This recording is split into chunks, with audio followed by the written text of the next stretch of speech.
All right, we on the air. We on the air. We on the air.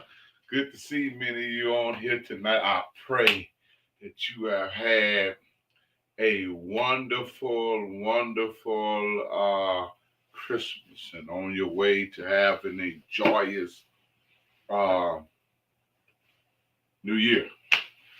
Hope you're here, and as we could push our way through for tonight, this is our last show for tonight and for this year. I'm sorry, not tonight. The last show for this year, 2022. Listen, Lindsay, hey, so good to have you back on here, Lindsay. You know I miss you, girl. You're my favorite. Um, this is our last show for the year. It is, and then we are happy to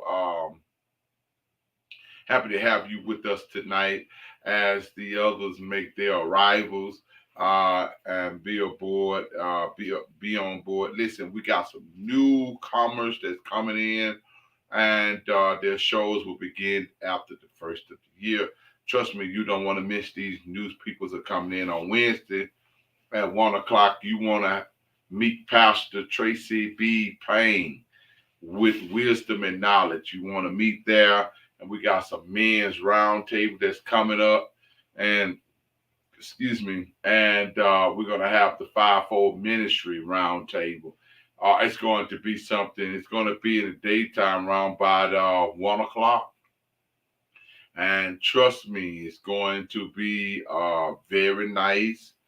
You don't want to miss it. Let's just put it like that. You don't want to miss it. So, with that being said, we're definitely looking forward to having us a wonderful time on this show.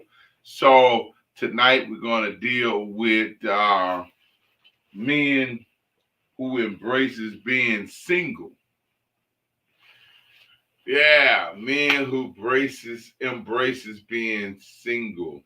Uh we are ecstatic of this topic. We are as we move forward. I'm sorry, I had something in my teeth. I had to get it out. But dealing with men who embraces being single. Uh, as I look and ask men why are they single, I um I ask them that and they tell me because they don't have to have no responsibility or obligation. With that being said, a man's supposed to have responsibility and an obligation. We're supposed to have it. If we don't have it, we're not in the true correspondence that God would have us to be at. I'm baffled, but I'm coming strong. Y'all know me. I start slow, but then when I get hot, I get warmed up. I'm ready to go. I've talked with the surveys of men's and series of men's rather that the reason why they are single is because they don't want to bear the heartaches and the headache of being with someone who is constantly giving headaches. Yeah, constantly giving headaches. And with that being said, they don't want the trouble of the being married to a woman coming home and she's fussing, coming home and this and the do's and the don'ts and the don'ts and the do's. It's really rough on a man when he's dealing with a woman that is not balanced. Good evening, Lady Cooks. Good to see you on here. Uh, when she is off balance, the whole thing is off balance. This is the man here, the woman here, and the children there. If that centerpiece is off balance, the children is off balance, and the husband is off balance. Uh, and when that happens, it causes a series of situations to calculate, one may say, in the household. Uh, they're saying, and that's where they got their saying from, happy wife, happy life, which that is not true. Uh, a woman is a helpmeet, but she becomes a necessary when she does the rightfully meet. I'm going to say that again. She's a helpmeet, but she becomes a necessary when she does her rightfully meet. And that's meeting the man in his duty and her duties and helping him. Not controlling, not taking over, not unbalancing things because she's not happy with it. She can't have her way. She's in a controlling moment and spar. And I have to say, a lot of us men have sparred the women, have sparred the women, and since we sparred them, we have become somewhat sensitive to them to allow them to continue this type of behavior, and our children sees this. Good evening, Miss Fisher. Um, our children sees this behavior and begin to behave the same way because father, mother, children. Children role model is mother. Mother role model is the husband, the father, and the husband role model is God. So that balance must be there. It must be around. It must have its effects. It must become strong in its effort of being balanced. And so men have gotten to the point where now they dislike women and don't want to be married. Then my next survey I went across that men really are starting to hate women. Oh my. That's the song I didn't want to hear, but I ran into it and I heard it. And they hate, literally, men are hating women so much until they just want a relationship with them from the other end, if that make any type of sense. I got my own house, you got your own house, you live in yours and I live in mine. We come together. I don't want to come to your house. I don't want you coming to mine. We can go to a hotel room and share that room how many times. And if I go there, I'm paying the half and you're paying the half. And then with that being said, we can commune from there.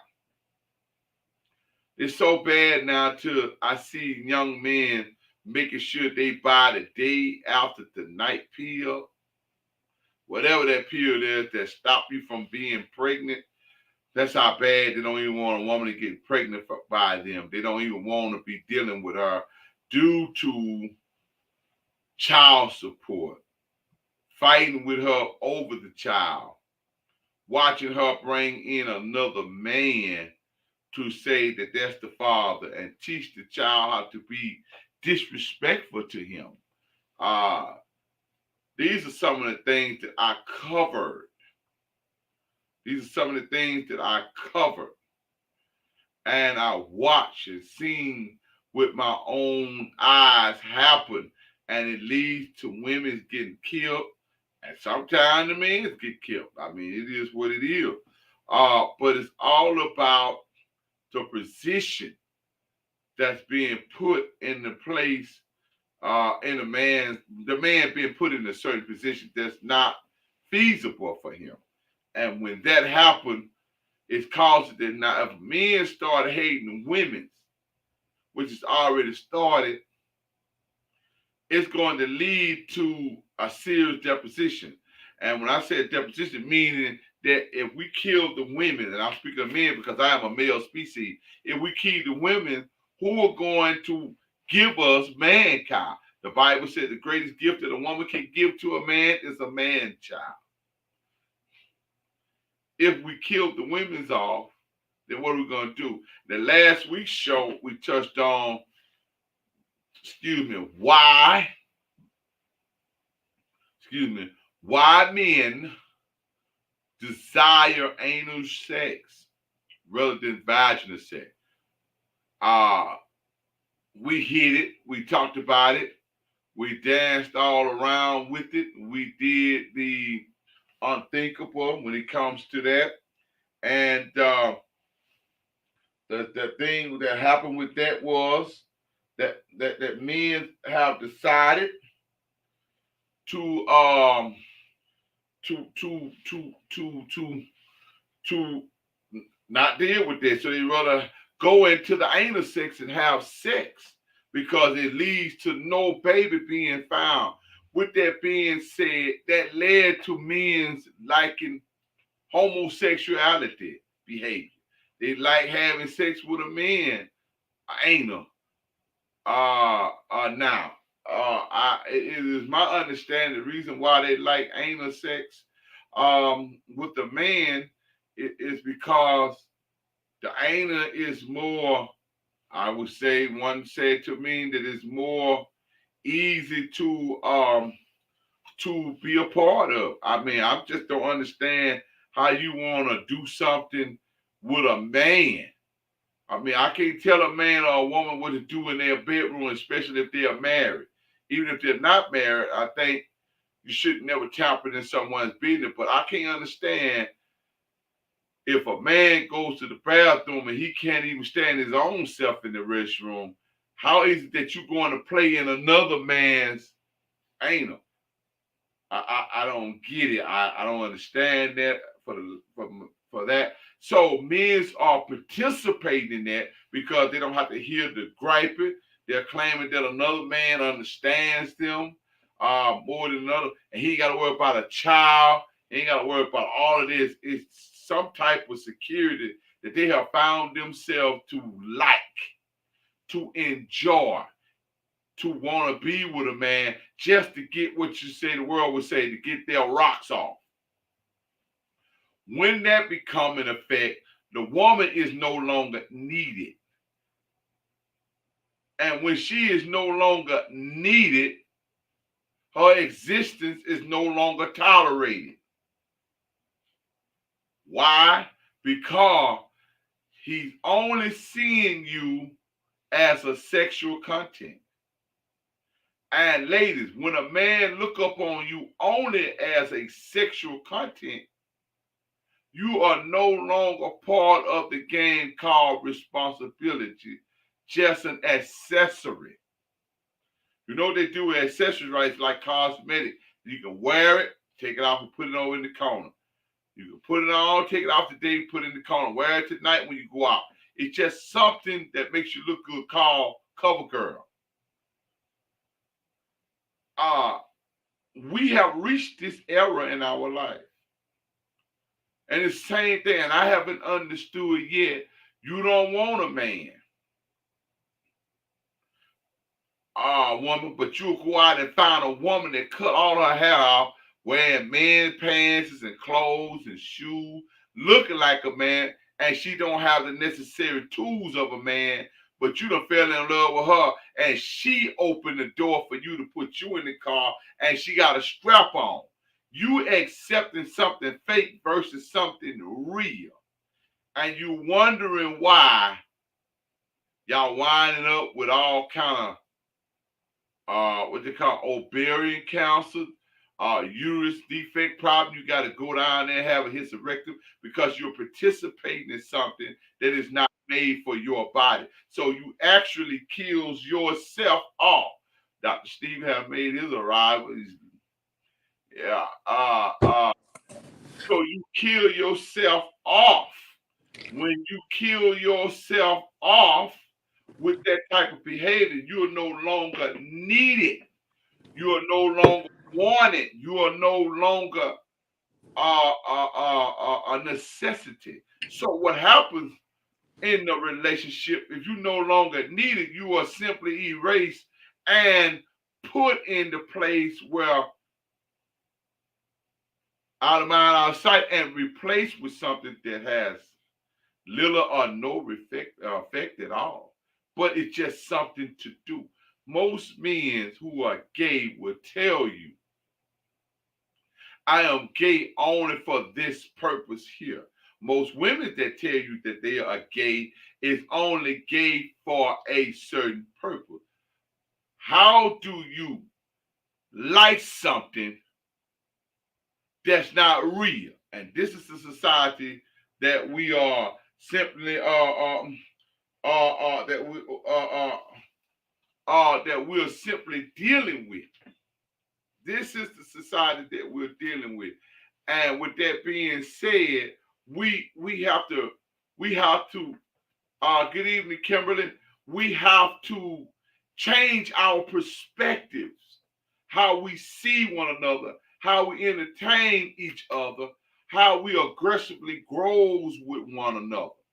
So with men's being so strong to being single and embracing being single and do not want you a part of their life as far as living with them, dwelling with them, even giving them a child.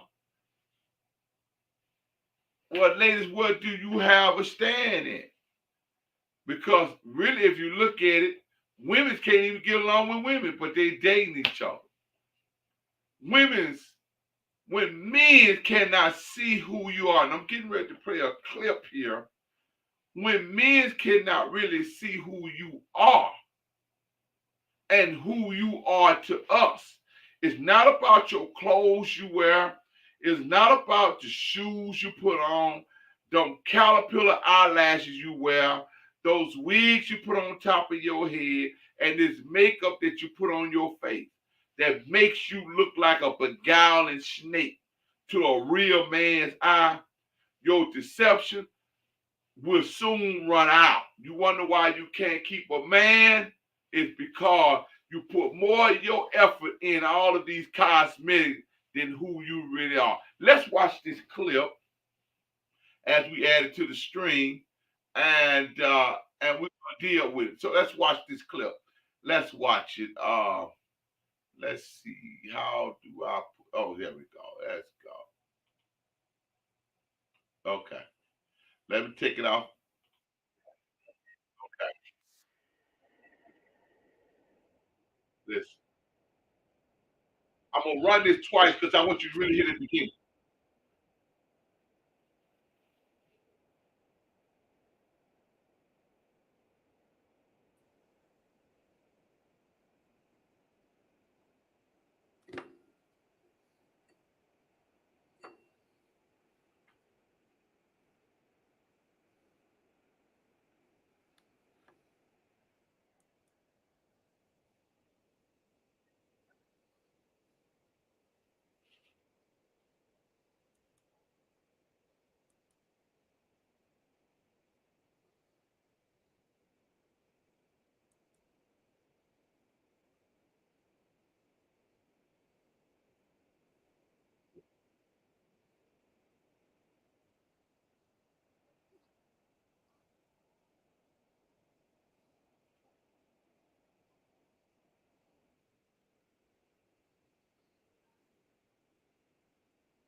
Okay, I hear y'all say y'all can't hear it. Dr. Stevens, can y'all hear it? I can't hear a sound. Okay, there is something on my end. Let me see. Let me see. Let me see. How can I do this? All right. Let me see how can I do it. Y'all pay patient with me. I thought I had this thing pretty much set up here. Let's see. Oh my. Okay, let's see here. The string. Okay. Maybe I don't know. But this is a good reel. I'm trying to get going here.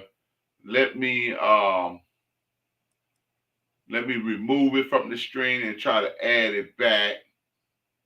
Uh Okay, let's see. Stop stream. Okay, I'm gonna try to add it back and see if we can present that. Okay, share stream. Okay, share stream. So we're gonna go back here and share it, and then we're gonna push play on it. Let's see. Okay, let's see what happens here. Y'all, let me know if y'all can hear it. Can y'all hear it now? Nope. Can't hear anything. You can't hear anything. Oh my, I hate that. But anyway, he was telling us, Farrakhan was telling us how a woman should never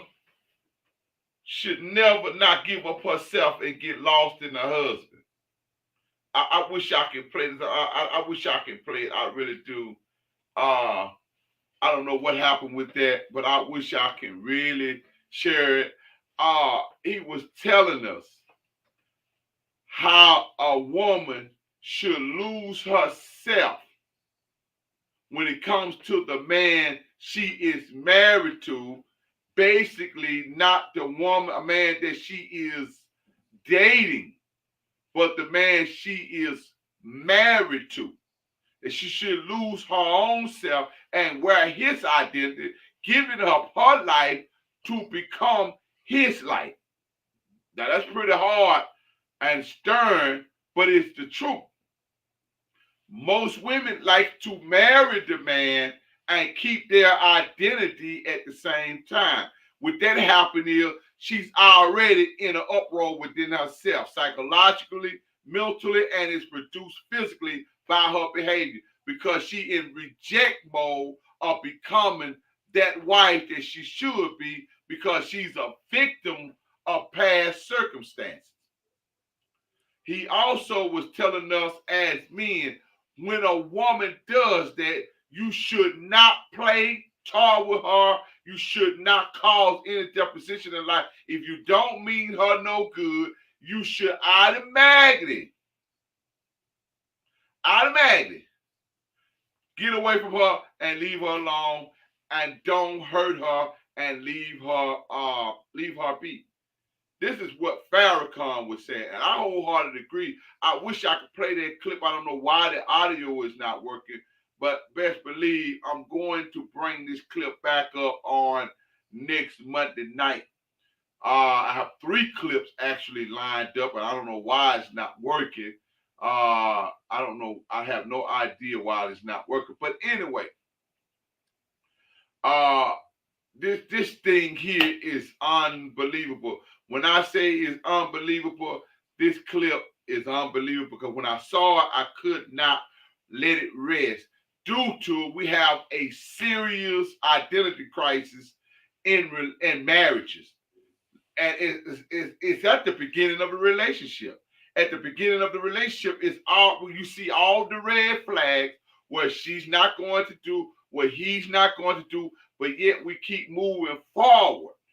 We keep moving forward with this situation, and we need to stick a fork in it and stop it at the front door.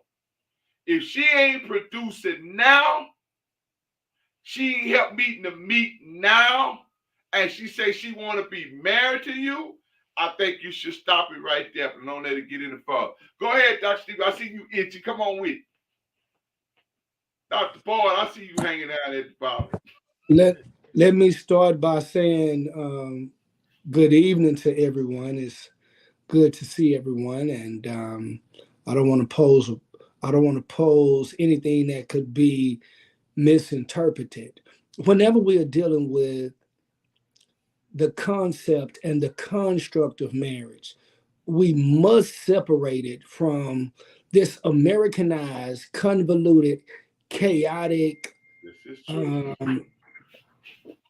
This is true.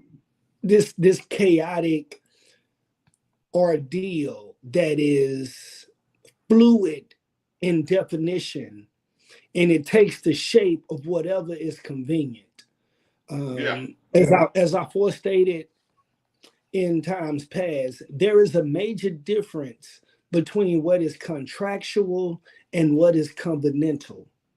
Right. What is contractual and what is covenantal? The Bible describes that between a man and a woman, he calls it a mystery. He says the connection between a man and a woman. And then he also compares and contrasts this to Christ and the bride of Christ. Some people, in their limited thinking, think that they have the antidotes, the cure, the know-how that will put men and women in a position to solve what God said is a mystery. And if it's a mystery, in two instances, it's a mystery in a sense that, number one, it cannot be solved by mankind. And there is also a Greek word that carries on a different type of connotation when you deal with mystery. It deals with the Greek word mysterion, which Yeah. which constitutes a secret society. In other Right. words, God says, number one, the connection between men and women cannot be fathomed or rationalized through man's finite thinking. A man Right. cannot say, you do this and this is what makes your woman happy. Now, and a woman cannot say, well, if you need to do this in order to make your man happy. Let me emphasize this. It's such a mystery until man can't solve it. That's true. It is such a mystery that there is no human being on the planet that can solve it. And number two, it's a society that is based upon that level of secret, or that secret structure that is covenantal between you and her, but also between you and God. This is true. So these people, there are so many people that give the idea of you need to let me talk to your wife, and I know how to set it straight and I can get it together because that's what I do. Well, let me tell you something. Let me tell anyone that may think in that direction. If that's that man's wife and you can talk to her and you can set her on the right path and you can set her in the right direction, then Watch it's yourself, Steve. Watch. obviously that Uh-huh.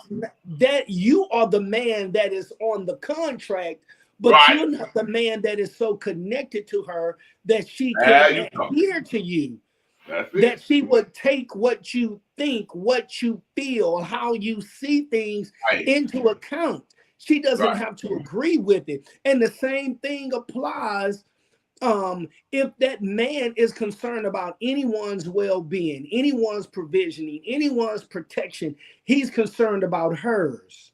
He is concerned about hers. See, the harsh reality is we think we have the antidote. No one has the antidote. But No. what we can emphasize, according to the scripture, what would put men in the position to maximize his strength, to maximize his ability, to understand, number one, that he does what he does, he moves in that direction, number one, because it is to glorify God.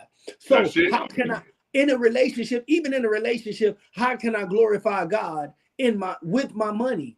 How can I glorify God with my time? How can I glorify God with my imagination? So it's not about the person per se, and that person becomes the mental point of origin, glorifying God, and that person being the byproduct. If glorifying God is not mandatory, you're going to run the risk of worshiping the person. That's it. And along with worshiping the person, you begin to worship the idea. Because some people don't love the person.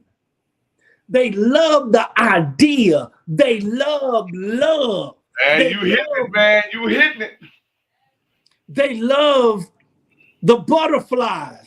They Yes. love the newness. So they love the idea Yeah. of love. There you go. but loving the person. And since you're talking about marriage and the avoidance of relationships and or why relationships are not being embraced. This is quite interesting. Let me ask this. I was listening to a young lady, she was talking, and the young lady said that it's not advantageous for her to marry a man and then cook, marry a man and then clean the house, or and then do various things that are quote unquote domesticated, a domesticated list of things that is typical. Now, if someone doesn't want to do anything, she said that is not a reward to her. She said that if she would get married, she basically wanted to be a luxury wife, which means which means she don't have time to clean the house. She don't have time to be ironing clothes and doing all of those things, because she was saying that those things are connected to being subservient. Now, it is so horrible, and I wish I can paint the picture and people can identify this. It is so horrible that the various things that could be done to enhance the relationship from a man or from a woman, but right now I'm talking about her. It is sad. It is sad that if you clean the house that you live in, that you wash the clothes that you wear, and you happen to also wash his clothes, if you cook a meal that is not only for you, but is also for him, if those things are considered subservient, those things are considered to be something that is connected to being a slave. But yet, it is not uncommon, and it is well expected for this man to go to work every day. It is well expected for him to contribute, if not a certain percentage, the entire living conditions. He is expected to provide. He is expected to provide to the point that whenever he is mentioned and his gender is mentioned, his personhood is not mentioned, but his ability to provide is highlighted. Case in point, before the marriage take place, there is a general difference.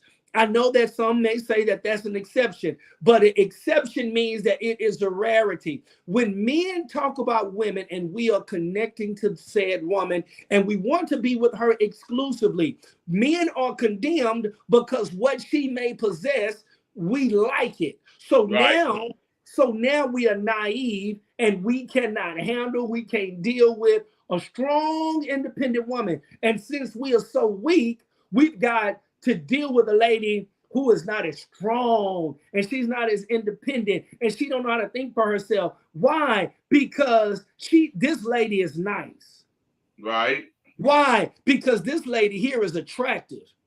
Right. I know, and I know what it is. I know what it is. But the sad thing is, we have given the wrong individuals the microphone. We have been taking our cues, and it has been an echo chamber that is giving misinformation, and it is not productive for families. I'm going to say it again. It is not productive for families. I'm going to say it again. It does not produce healthier families. And we take all of the dysfunction, and we've learned how to place a badge on the dysfunction. That's it. Instead of identifying that, hey, this is dysfunctional and we need to fix it. How can we fix it? We keep trying. We will say, hey, I raised all my kids by myself. That's good, but I don't want my daughter to have to go through that. Ain't that so? Yes. All of my kids don't have the same mother, but guess what? I don't want my son to go through that.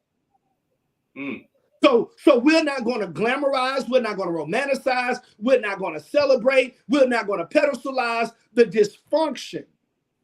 We're not going to put a badge on the dysfunction. Right. It is always in the best interest. God has it. Now, folks try to put their twist on what is contractual as opposed to what is covenantal. What is covenantal is between God.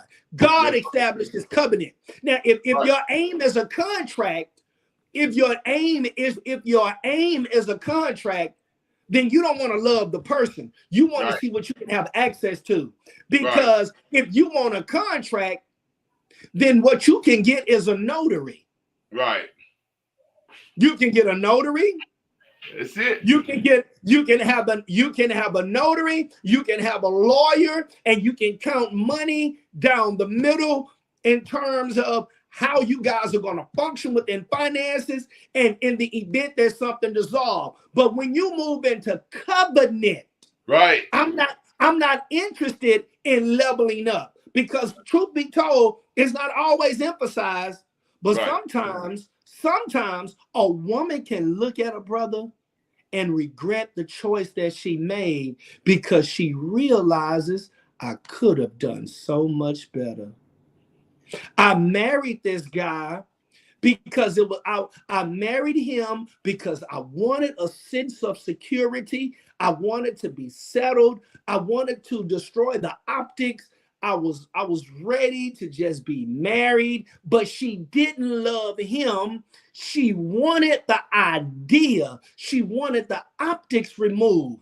That's why I have no problem with identifying when men make a conscious, intentional decision to be in an exclusive relationship that is based upon her and based upon us together. A man don't ask a woman how much money she has. So I hate to admit it, what women may find appealing in men, why do you think that that's the thing that men should find appealing? A woman finds a man appealing that can provide for her. A woman finds a man appealing that can express fortitude, that can express leadership. And before I stop, let me put a comma. To all of my sisters, let me give you this real quick. I pray right now in Jesus' name that a spirit of conviction touch your mind and rip you apart. If I ever hear another woman voice these words, I like him, he's a good man, but he is too nice. If I hear you say that, and then in the same breath say, I wish I could meet a nice man. If that's not a cognitive dissonance, if I haven't heard one, if you say that man is too nice, that's something wrong. And then in the same breath say, I just want to meet a nice man, you are not being honest. What you should be honest enough to admit and acknowledge is not that he's too nice. You are not attracted to him. And it's so much easier. Listen, brother, don't try. I told that to my, don't knock a brother. If you dismiss a brother because you say he's too nice and you can walk all over him, that is not wise on your part. Because the number one thing is, you say you want a man that's going to provide for you. You say you want a man that's going to invest monogamy into you. You say you want a man that's going to give you 100% focus. You say you want a man that can do all of these things on your 1,000 list, on your 1,000 number checklist. And this man that is extremely nice, he is going to do everything he can to do it. But you're going to say he's too nice, but then want to conform the guy that's not the nice guy to be the nice guy that will accommodate that will accommodate your 1,000 checklist. That man who is not the quote unquote nice guy, you are attracted to him, but he will not do those things. He has no desire to do those things because he don't see the reward in doing those things. Now, here is the question. Now, here is the last question. This is the last question. Last question I must ask. Give me one question. I'm gonna give you one. Last question I must ask. Okay, Last question. I'm going to let you come back. Ladies, what Dr. Stevenson is saying right now, I want you to get on that timeline and tell us what we missing when y'all say that. Dr. Stevenson, go ahead. This is the first thing before I ask the question. You say the man is too nice, I would walk all over him. Now, Pastor Boyd, Bishop Lamar, listen, this is interesting. Some people own their own company. Some people work for an employer. Now, I work for an employer, and I've had some mean employers. I've had some employers that talk to me bad. I've had some that talk to me like a dog. I've had some that will write you up for no reason. I have an employer that's nice. I have an employer that's considerate. I have an employer that does what he can, does what she can to make sure I get a raise, to make sure I'm compensated, to make sure I get adequate time off. That's understanding when my child is sick. That's understanding when my family is sick. That's understanding if my car breaks down. But that employer who pays me and enhances my life and give me opportunity, I'm going to treat that employer like a dog. I'm going to say that employer is so nice until I can walk all over him or her. That is asinine. Wow. That is the dumbest thing. That is the dumbest thing that has been released. That has been released in the echo chamber. If that man is extremely nice to you and he'll take his money and spend his money to buy your kids' school clothes, he will take his money and pay your bills. He will take his money and fix your car. He would take his ability to problem solve to fix various things in your house. But you said he's too nice.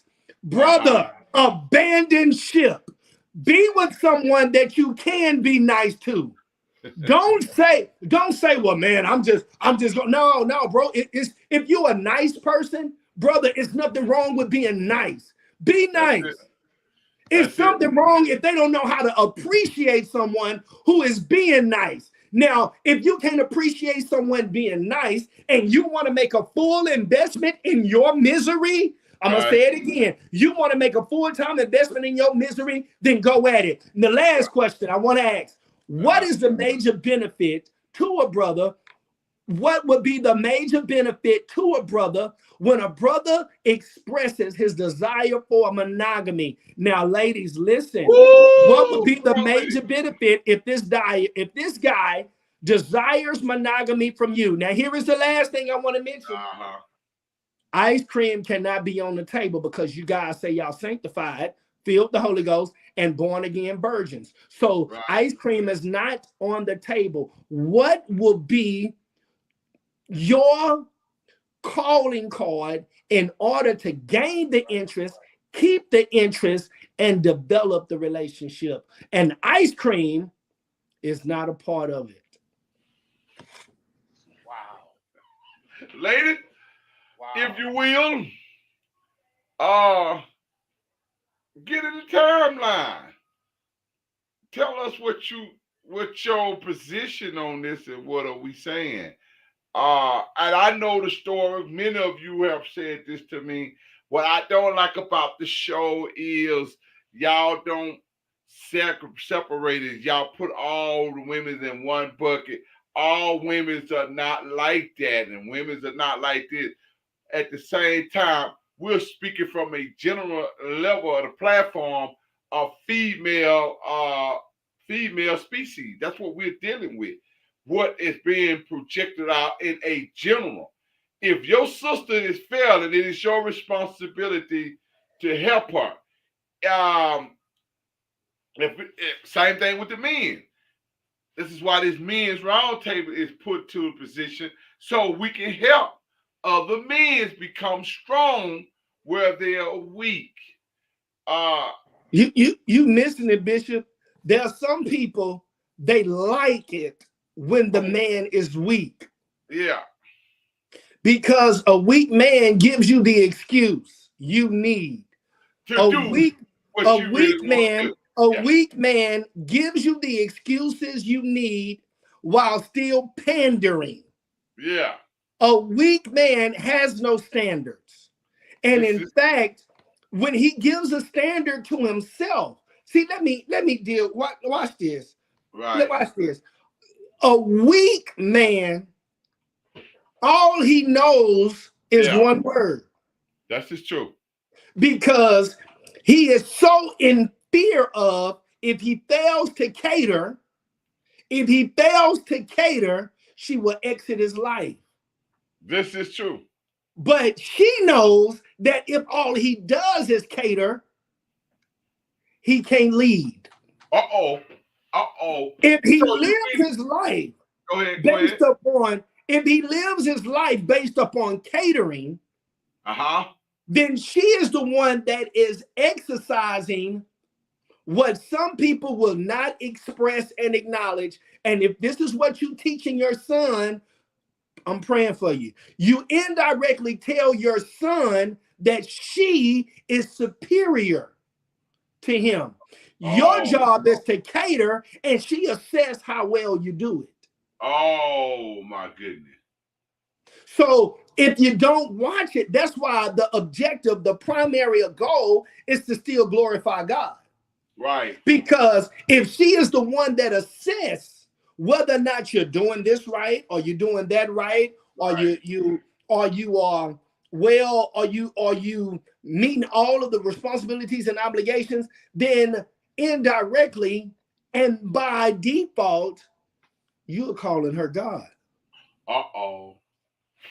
Not God said. God said. Now God says, I will have no other God before me. That means that means where you're bowing down, to whom you're bowing down, what you worship, who you're seeking to please, why you're seeking to please, where your treasure is, so will your heart be also. That deals with your money, what you're spending your money on, how you're spending your money. And that doesn't mean refrain from taking care of your family. No, that means that baby, I love you, but God is more important. This is true. This is true. And we got to ask ourselves, some people want to be God in your life. Yeah. And that's why they say, well, that was good. Well, a real man would do this. Well, a good man would do it. He's a good man because I'm a good man because I understand what God requires. And if I fulfill and pursue what he requires, you're going to be the byproduct. You're going to receive the dividends, but you are not the interior focus. You are not the mental point of origin. In fact, God never instituted the covenant of marriage because people say they are in love with each other. Wow. He instituted the covenant of marriage not for erotic pleasure, but for procreation. Rewind that. That's what he said. God instituted the covenant for procreation. Now, can I go deeper? I really messed some things up. Go ahead. All right. Some people going 2023. Well, I might as well mess things up anyway. Yeah, some people are married and they don't have a contract. That's a good one, and I love it. Keep going. Some people are married, but they don't have a contract. You got a kid. You got kids with that man. You got to make if you're going to take those kids somewhere and you think you don't need to contact him, that's a problem. That's a problem. If you think Joe Blow, Bobby, Derek, and Eric can spend the night at your house and it don't affect your children, you have a problem. That's a problem. You have a problem. The only man your children need to know is the man that brought them into the world until you make a conscious decision, because that man that you have, covenant is expressed through blood. Right. And it's a ton of blood when you have babies. Don't look at me in that tone of voice. You can be comfortable if you want. You can be uncomfortable, but it's still real. That is a high honor that is granted by God. That baby didn't have to come into existence. God could have made it a stillborn. He could have made it a miscarriage. But Right. God said, nope, I'm going to allow this Now connection this to take life place. come forth. Right. I'm allowed his life. And that is covenantal because that child shares two spirits. That's right. Two different forms of energy that child is going to reflect. If that's not covenantal, I don't know what is. What it Stop, is. don't know I it. don't know what So, it is but either. there is no contract, but there is covenant. Right. But there was no contract. And what we do is what happens? We look at the erotic expression and only seek out the pleasure and neglect the responsibility that comes through the procreation. Now, you know, I'm gonna step in here. Yeah, that dead done arisen. Yeah, the dead has arisen. I'm gonna step in this. Let me make this clear. Uh-huh. I totally agree with Dr. Stevens. I can't debate that because that's the principles and the origins of faith within the very compound of the truth of what God presented in the garden with Adam and Eve. No question of that. But what happens here, we got to understand something. There is a process that goes to getting it to that point. Uh-huh. And what sometimes we do is we present the finished product before we ever had the process. Uh-huh. And we're looking at the end at the beginning and saying this is what it should be. Uh-huh. I'm not an expertise on. I'm Johnny Come Late. I practice more of my faith and what I have learned about my faith in my marriage today than I previously did when I got married. Mm-hmm. And unfortunately, a lot of these things have not been taught in the common home. Now, let me go to something. I want to rewind back to something. All this about what a woman should be doing and her God role and all that, she got to be, and I'm just going to keep it real, you got to be with a freaking weak AA man. A freaky. Now bring that to the front. Bring that to the front. Because I wouldn't, that's one thing that if you have a conscience and you have God, you're not going to have. Now, there are some challenges that come in a covenant relationship. I can't say the word like my boy say. Keep moving. We got you.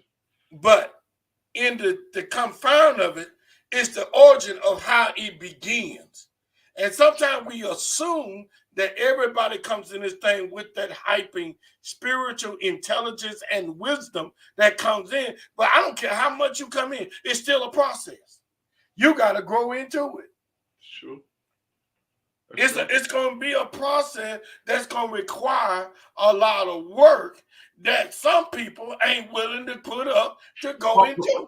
I want to make this distinctive clear before you go in far. Procrastination is not part of the deal. No, you can't be sluggish and lazy. It's going to take some work because two people coming together ain't as easy as coming together. Adam and Eve had it easy. Really? Because God created Adam. Yeah. Then before sin was in the play, he took Eve out the rib, right, and brought them together. Adam said, "Bones of my bone, flesh of my flesh." Uh-huh. When sin came in the picture, all that changed. This is true. Did nobody want to talk about that? We're living after the fact, but then we think we can go back to the garden in the beginning and get it like it was. It ain't gonna happen. It ain't gonna happen. It ain't gonna happen because sin has come into the play, and now that sin is in the play, now you got the man got to work by the sweat of his brow. The wife gonna have some childbirth. So there's some issues psychologically and emotionally that man was not ready for after the fact that you get involved with. Now this is where I'm gonna lay my head and I'm gonna get because we got 5 minutes. I can come in with all this spiritual process and all this wisdom. But I'm gonna tell you something else. It's gonna be challenged when she doesn't agree with me. It's gonna be challenged when I don't agree with her. And then we gotta keep bumping our heads, going back and forth, trying to get to that place of peace, establishment. And what we get with this alpha male and alpha woman kind of contest. I don't know what that mess about, is now we got to compete to who's right.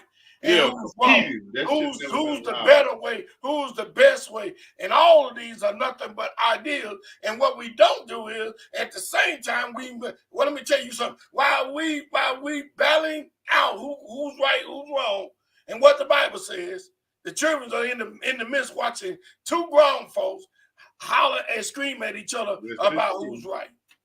This is true. It's a process, man. It's a process.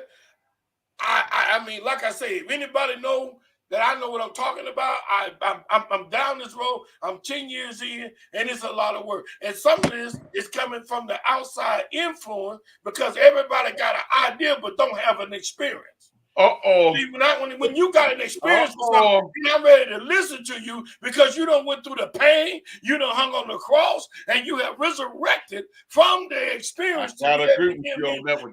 The fruit of the wisdom of the thing. But what we don't have now is a whole lot of people with a bunch of expertise, but no experience.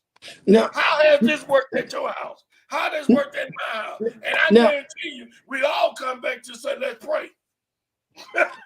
We're gonna all say, let's pray, because it's not gonna be easy. I hear the thug coming back. I hope I struck something. Hey, this is good. I want to deal with this. You dealt with two things I want to highlight. You dealt with the process. You know, we are uncomfortable. Some people are uncomfortable with the end, the result, but the process. That's why I try my best to focus on a brother and reserving his strength, reserving his testosterone, not allowing that to be the calling card towards his masculinity. And it's such a disservice that we do not encourage, and instruct men and young brothers in the area to identify that your body is precious. Your body really is precious. So what is that process? I like to deal with the process for a moment. Many times brothers within the process are convinced that if I have the money, I can have the honey. I'm gonna say it again. A lot of what's being earmarked within the echo chambers in terms of television, social programming, and things of that sort, that if I have the money, I can have the honey. Now, can I really make some things uncomfortable? I have no problem, and I believe that it is in line with a woman's nature and her inner nature to want to be with a man that can provide for her.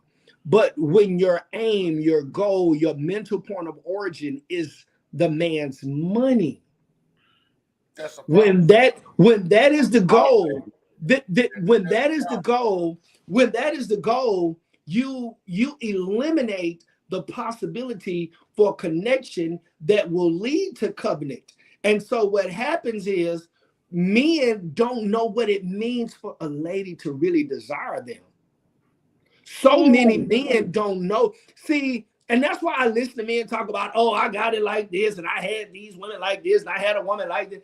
But that's those. I'm gonna get on that second word. The second word was experience.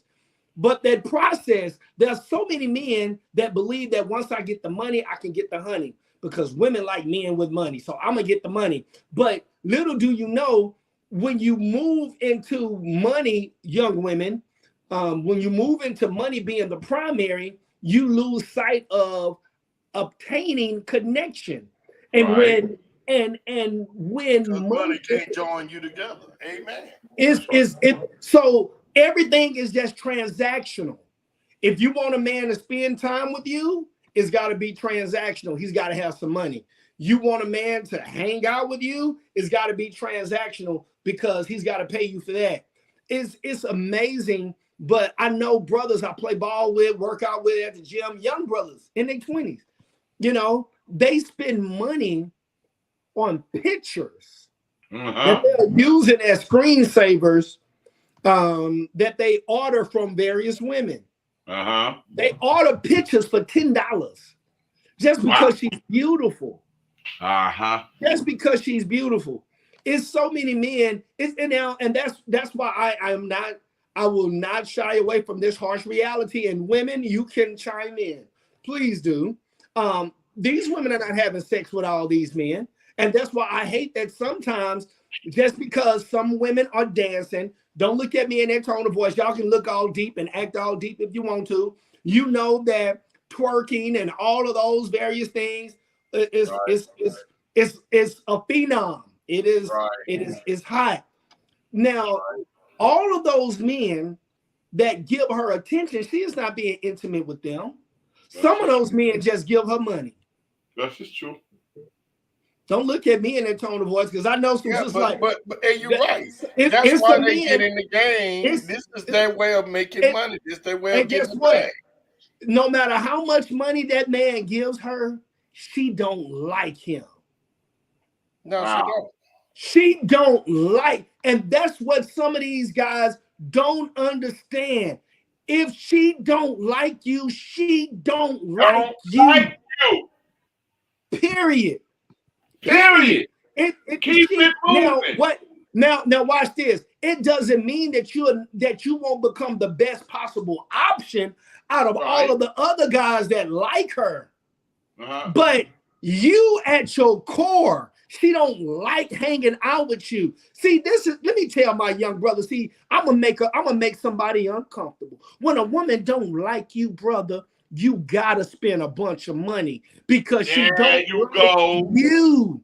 You gotta introduce her, and you gotta introduce her to a lifestyle that your money can afford, because just hanging out with you and your energy, she don't like you like that. When a lady likes you like that, you need nothing.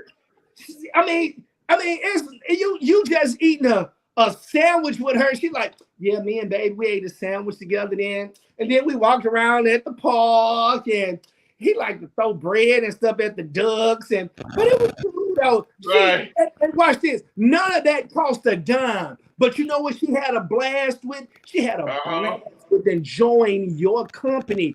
You know why? Because your company is not the same as those other guys' company. She placed you in a different position, not because of your money, but because of how she settled it within her mind, within her own feminine analysis. See, she views you as that man. That there are so many men that are not that guy. They are not that guy. You spend money. It's some brothers. I know brothers right now that spend money, and I'm not going to use the colloquialism that is so popular and some use, but some of them use money to try to impress a lady, and that lady will tell them, you know, I really like our friendship. I like where we are in our friendship, and I don't really want to jeopardize that. Bro, she don't like you. We keep painting the picture that it's all men. And it's not all men. And it's not all women. Not all men are horrible. In fact, there are so many men that can only believe that if they can just get one lady, they're excited. But she don't like that dude. She likes who she likes. She likes who she's attracted to. She likes who she's attracted to. And that's okay. It's okay. Now, can I go here? Now let me tell on brothers. Listen, brothers, sometimes brothers can be stupid. And this is how stupid some brothers will go. You know what, man? I ain't going to deal with no woman that's a virgin. I'm not, because listen, young brothers, listen, young men, there's some young women that are not, they're not living that kind of life. There are some young women, they don't make rules for the guys that don't have any money and break rules for the guys that do have money. Their standard or their standards. There's some, and when we were growing up, all three of us, when we were growing up, there were a ton of women that we were growing up with that were virgins. There was some women that was like, listen, I'm not rolling like that. There was some I knew. There was some young ladies that were young ladies. I knew them. There were young ladies that would help with the football team, the basketball team, Right. and the football boys be like, man, she a good girl, dog. I ain't gonna even come at her like that. She a good girl. She a good girl. She one of them little good girls, dog. I'm a chill. But that was her lifestyle. Now, that's not your lifestyle if you will break rules for the brother with the drop top and the 20 and the 30-inch rims, and the brother that's got the duffel bag full of money, and he's got his own section roped off at the club. You're gonna break rules for him. He's got the status, he's got the money. He's seen it happen and watch it happen. Just being in his company offers a certain type of validation. But that brother that makes that kind of money, the average amount of money for the average black man, his salary is nothing more than $37,000 to $40,000. Average. There are some exceptions. But can I tell you something? See, there are some things that we won't acknowledge. Like some brothers, they're not even interested in how big their house can be. Buying the biggest house, driving the newest car. A lot of brothers are comfortable with simple living. A house that I'm comfortable in it. I got my pickup. I'm good. But brothers will buy various things because she likes it. Women like this kind of car. So they get the money to be impressive. And here it goes back to the failure to glorify God, because you're not getting the money to say, hey, God, how can I glorify you with my money? How can I help? How can I enhance? How can I build somebody else's life to become better with this money and use it as a tool? No, you using it as an opportunity to gain access to women you never had access to when you were broke. Now we're going to talk. Now we're going to deal with the experience, because you mentioned experience. I want to deal with that. Experience is a dangerous thing. Yeah, sir. It's a dangerous thing. The process is different. Every man chooses his process. Right. Every man should have a process, because there is no reason. Here it goes. There is no reason for a woman to invest if a man don't have a process. That's right. True. Every man should have his own process. That's why she should invest. She is helping him as he is moving throughout his process. Now here is the challenge. And I gotta get ready to go, but Steve. But let me say what you right on that point. That's what I told my daughters. I mean, my son's girlfriend. She's about to make a major investment into him to doing something. I said, baby, hold up. Don't do that. Right. I said, you do it. I don't mind you helping him, but you ain't on that level yet. I said, if you go and invest all that you have and it don't work out, what you got left? There you go. There you go. And that's my son. Because I recognize that sometimes what your stated point is, and I hope you build on it a little bit more, but I got to get off. It's that point. We want to invest in people. And I know some young ladies that I know right now invest a whole lot in these men that they weren't married to, number one. Don't thought by doing so, they were going to get the ring because they made the investment. That's it. Now here is the catch. I'm going to tell you this. Now, here is this thing that is interesting. There are some brothers that would date a lady and continue to date a lady and continue to date a lady. And he would really like that lady. He would desire to be with that lady. He wants to be with her. And so every time they are together, she never opens up her wallet. Every time they're together, she never opens up her purse. Every time they're together, she never spends a dime on anything. When it comes time for them to go out to dinner, he pays. Movie, he pays. You know why? Because she's already encouraged him, informed him, and instructed him to identify that's what a man is supposed to do. Ah. A man is supposed to pay for the meal. God for the victory A for man that. is supposed, hold on. Let's A man go. is supposed to pay for the meal. A man is supposed to pay for this. A man is supposed to pay for that. A man is supposed to pay for all of these various things because he's in a relationship with her. And that's what his assignment is in relationship. His assignment in relationship is to pay for everything. And she saves her money. Now, Wow. just imagine this. Just imagine, because there are some brothers, I went to college. And I know some brothers that worked doing security when I was in undergrad. I know some brothers that worked doing security. I know some brothers that worked for computer companies. I know some brothers that worked part-time. And some of those ladies that they liked, they bought those ladies books. Right. They helped pay for their tuition. Right. They helped them while they were in college. But here is the thing.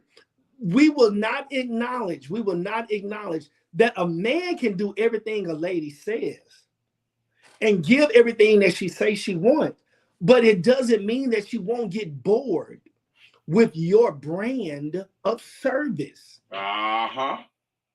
That doesn't mean that woman would we place so much authority in terms of mobility relationally to men. We say that, oh, that man just does this, he does, but she makes more, she has the selection power.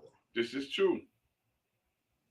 That man is going to present the application. Right. She selects and say, you know what? I'm not going to deal with him. He don't work. He's abusive. He beat up his last baby mama. He beat his other baby mama up. I know he whooped his baby mama.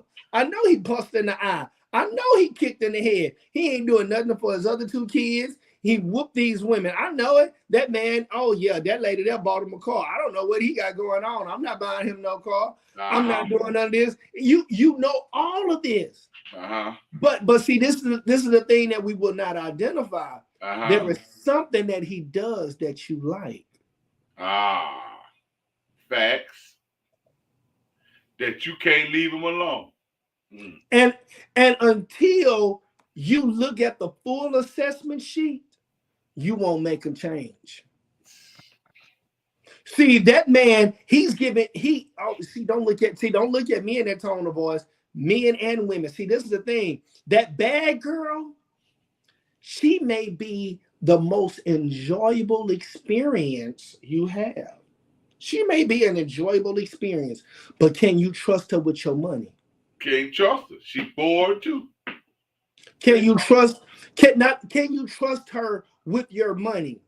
Now, if you're going to be with her exclusively and go into a covenantal connection, right? If you're on the verge of expiring, can you trust her to do the very best she can to make sure you get the best medical treatment available? Can you trust that? Can you trust that? I'm saying this because these are things I've seen women do. Because there are some great women, man. There are some women that if they ride with you, they're gonna ride. Yeah. They ride, and it's not because of you. See, that's the thing that these ignorant men have got to understand. Brother, it's not because of you. You can't make a woman. You can't save a woman. You cannot do it. That's what God does. Jesus saves from the guttermost to the utmost. Right. And you cannot save. You cannot rescue her. That's right. You can try to rescue her from quote unquote a bad situation. You can try to be such a good situation until she no longer sees in the forefront of her mind the bad situation. Right. And she can still desire that guy that was connected to that bad situation, and you may not even know why she still desires him, but she can. That's right. She can. And if she was thinking rationally, she would say, you know what, you're the best choice. You work hard. You do everything you can to try to please me, but I'm just not into you. Period. I'm just not into you. Period. I'll walk all over you. I'll walk all over you. Now, these things have to be taken into the forefront. And so many things have flown in the cracks, because we have minimized the importance of having more than one aspect. We have been so dominated by an emotional primary. We're so dominated by feelings, and she is the master. She is the master of various emotional complexes. And so we are inclined to move into that area, and that's it. Whatever feels good is right. But we don't think rationally. We're not thinking logically. We're not thinking in terms of, from a spiritual component, will this person be the best possible person with my children? Will this person at his worst or at her worst, this person at his worst, how would he respond to me if I'm in need? We don't take, but I tell you this, we get so enamored and intoxicated with the moment because he's gonna make you feel so good.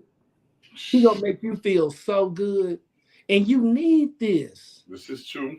You need need this chance to exfoliate. You need this for yourself. But but that baby coming into the picture changes the dynamics altogether. And that is a result of the covenant.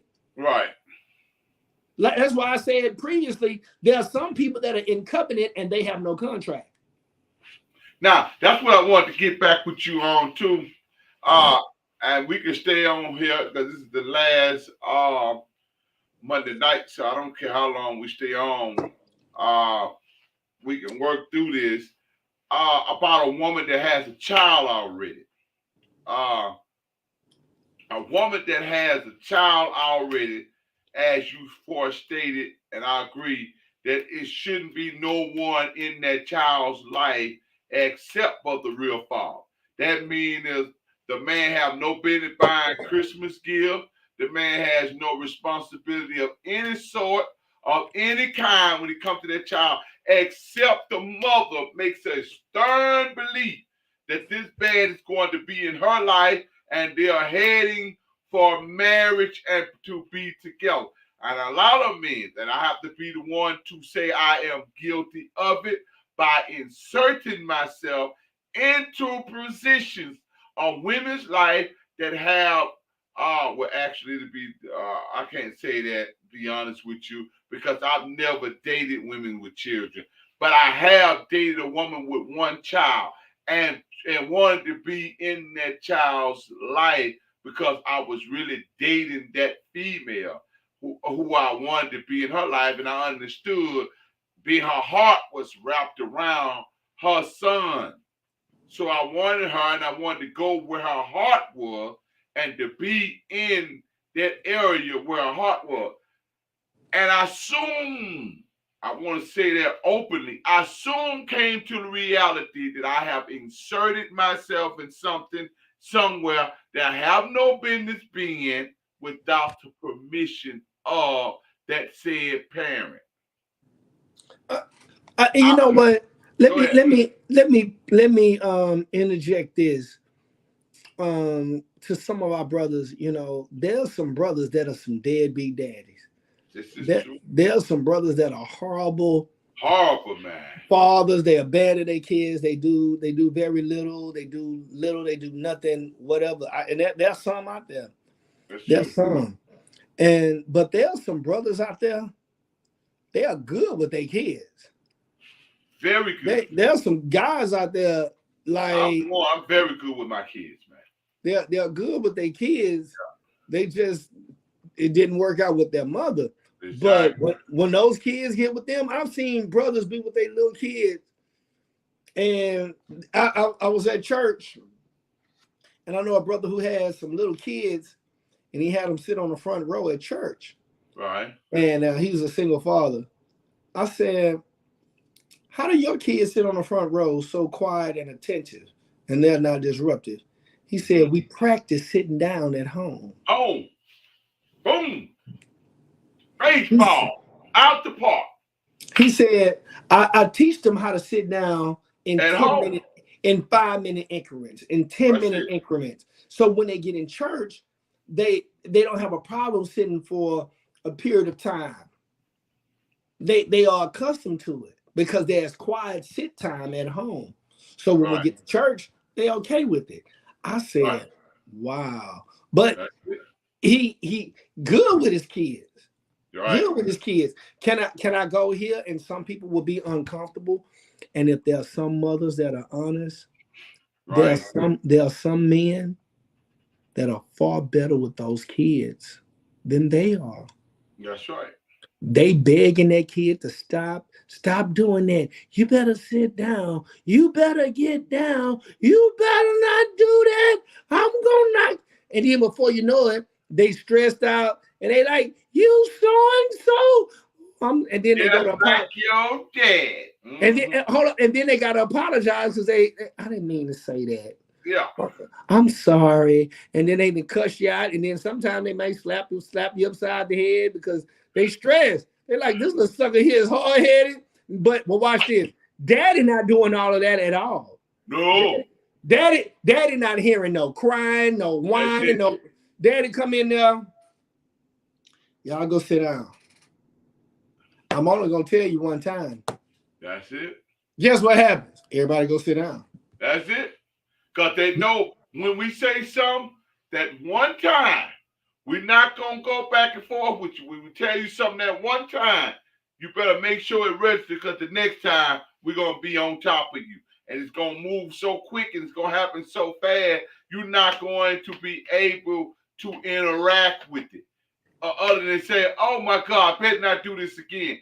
Mamas become the redundant, repeated resource. Hey, and see, this is the thing. It's sometimes challenging for some mothers to move from the nurturer to the authoritative disciplinarian. Yeah. She's got to move from being the emotional nurturing caregiver. Right. And then at the same time, in the same breath, have to possibly deal with that person and that kid feeling like I hate her. I hate her with her ugly self. She's so mean. She's gonna make me do this. She's gonna make me go do that. I hate her. Well, okay. Now, good luck. Yeah, she now has to deal with that. But because if some mothers would be honest, sometimes those kids, when their daddy say, hey, sit down. I've seen some dads, the mom will call the dad on the phone. Ooh, me too. And the dad would get on the phone and just talk. The kid break down, start crying, and go to bed. Uh-huh. Just that quick. Just by talking. And see, I'm simply expressing this because it's what God gives. Right. God gives her something that he didn't give me. Right. God gives me something that he didn't give her. Now, and that's why it is so disheartening, and it is horrible for especially single mothers to say, I don't need a man.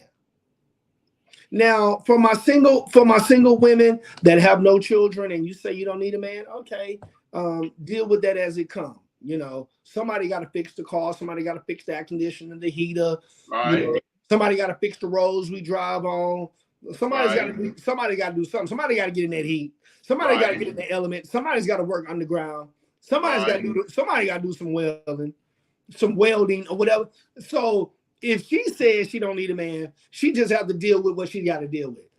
But you say you don't need a man and you have kids, well, it's absolutely asinine to say you don't need one when you needed one to make one. This is true. You needed one to make one. This is true. Why would you acknowledge and give the false narrative that you don't need one to raise one? You needed one to make one. You couldn't have made one without him. You could not have made one without him. That's it. And this is the last thing, because I know we've been dealing with relationships and marriage and all of this and all of that, blah, blah, blah, blah.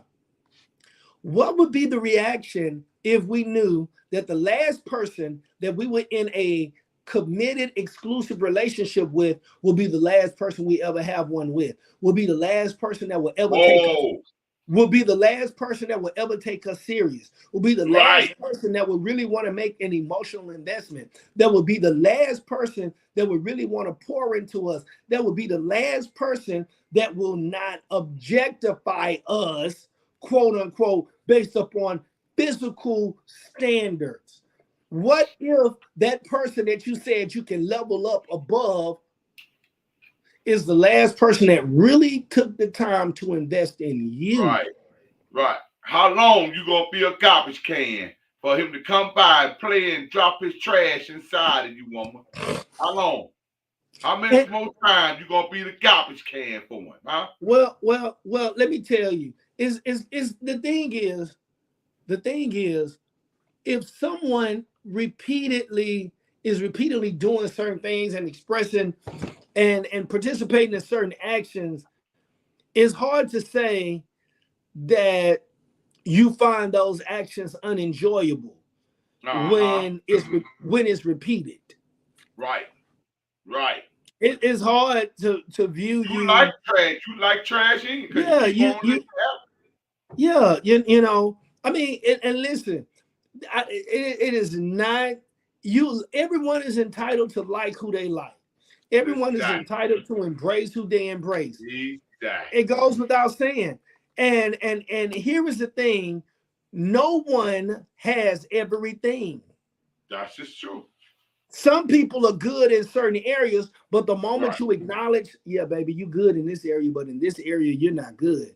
Oh, Yeah. well, what are you trying to say? Well, what are you trying? See, you cannot, as a man, you can't give a critique. Right. Sometimes you can't give a critique, and you will not ever be able to give a critique to someone that considers themselves superior to you. This is true. How can she accept your critique when you're nothing? You were made to help her. She wasn't made to be your helpmeet. That's it. I know what the Bible says, but you need to help her. Uh-huh. You know, you need to do some chore play. You need to, the household is a full responsibility for both. He didn't make a help me to the household. He made her a help me to you as of a man. But we get that part. But see, the thing is, and this is the thing, we have been taught that being a helpmeet to a man means that she's enslaved by a man. And that's so horrible. But that's the thing. You want this man to give you everything that he has. You want him to be willing to lay down his life for you. You want him to lay down his life for you. You want him. You want him to base. I mean, do you know? Do you even see the visual when a man asks a woman to marry her? I'm not going to even break that down, because just looking at the visual of it, it says, just see, watch this. We're going to move away from trying to explain and expound upon the esoteric. The esoteric and the theoretical nuances, and start to examine the actions that are taking place. Do you see the actions of men? Sir? When I'm going to save half of my salary, that man is going to save half of his salary, yes, sir, purchase something, and then get on his knees and say, "Can I pledge to you for the rest of my life?" You better stop that whooping. No, I'm saying, because that's what the man is doing. Yes, sir. I'm not. This is. I mean, if anyone hates what's being done, don't do it. Oh my! Because this is what's being done. Yes, sir. I'm not being negative. It's not being derogatory. I'm not shaming or giving an indictment on brothers or sisters who may participate in the physical act and not identify what it symbolically represents or where it came from. It's okay. But that's what that man does. Exactly. He saves his salary because you say you want a ring, the price of this. Right. The And price not of that. only The yeah, price yeah, of the price. the price of it, and you're going to get it appraised. Yeah. You're going Yeah. to get it appraised. I Yeah. understand. On top of that, how he asks you, he can't just simply ask you. You want him to take on a different type of posture that is a posture that is connected to what? What does it look like? I dare you to describe what it looks like. Not what you think, not what you feel, but describe the The act. truth of it. Yeah. Describe the act. Yeah. When he asks you to marry you, when he asks to marry you, when he asks for the opportunity to give his devotion, his money, to give his devotion, his money, to give his devotion, his money, his livelihood, his energy, not only his energy, but his sacrifice. Doc, let me pause you right there. We're gonna come back to it. I watched a man who worked and take care of his household, take care of business and everything. And he liked the woman he was with. When he went to propose, and I know we've been off of this single man and breast seeking us, but yet we is on it in and off of it. I watched a man go to the store and spend what he only have for a ring. And I saw him. I said, son, young man, he was about 31, 30 years old. And he went and bought a ring. You couldn't see the diamond in that ring. But you can see the excitement in his heart and in his mind. And he said, I'm going to be somewhere tonight to engage. I said, can I be in the building? I didn't tell him, but I asked him what size his ring was. And he told me what size. And when he got there, the young lady was there. They had a nice little dinner. And he had the father, his mother, and the girl father, mother, and sister's brother was there. I can't make this up, Dr. Stevens. I'm telling you. They went to Golden Corral and went out to eat. But this is all the young man could afford. And he went there, and it's all said and done. The young man got down on his knees with that ring that you can barely see the diamond. And the young lady looked at him. And she looked at the ring. And she looked at him. And she accepted the ring. But the mother and the sisters and whoever else that was at that dinner said, that's a very nice proposal, but you could have did better with that ring. I said to them, sitting there watching to myself, I'm sorry, I said to them, I sat there and looked, and the young lady said, it ain't about the ring. The marriage is not about the ring. It's about how he feels and his expression to have me as his wife. I did, Dr. Steve, I can't make this up, this is true. Went into my jacket pocket and said, this is the ring he really bought for her. And he looked at me and started laughing. I started smiling because he was right there. I said, what you think about this ring? He said, man, if I can afford it, I would get that ring. I said, oh, okay. When he left out, I bought the ring. Long story short, I presented him that ring as if he bought it. And the young lady sat there and looked at the ring while he put it on her hand and said, this is the ring, babe, that I wanted for you to have. And immediately, Dr. Stephen, the mother, the sisters, and other women that was at that table began to say, wow, now that's a nice ring. You mean, so I think what I'm getting at, and I don't think, I'm saying that they so caught up with the dynamics of a ring rather than the responsibility of that man's heart that he, come on. You missing it. You using words like responsibility. when I I want heard to get to that level so you can build on it. I knew you were going to antagonize the work. when I hear someone say, I heard a lady this week, she was talking and she was talking to her girlfriends. I just listen. I just listen at work, And she said, if she gets married, she don't want to be cooking and cleaning and doing all this other stuff. Wow. She don't want to be working. And I was like, okay, ain't no problem. Cool.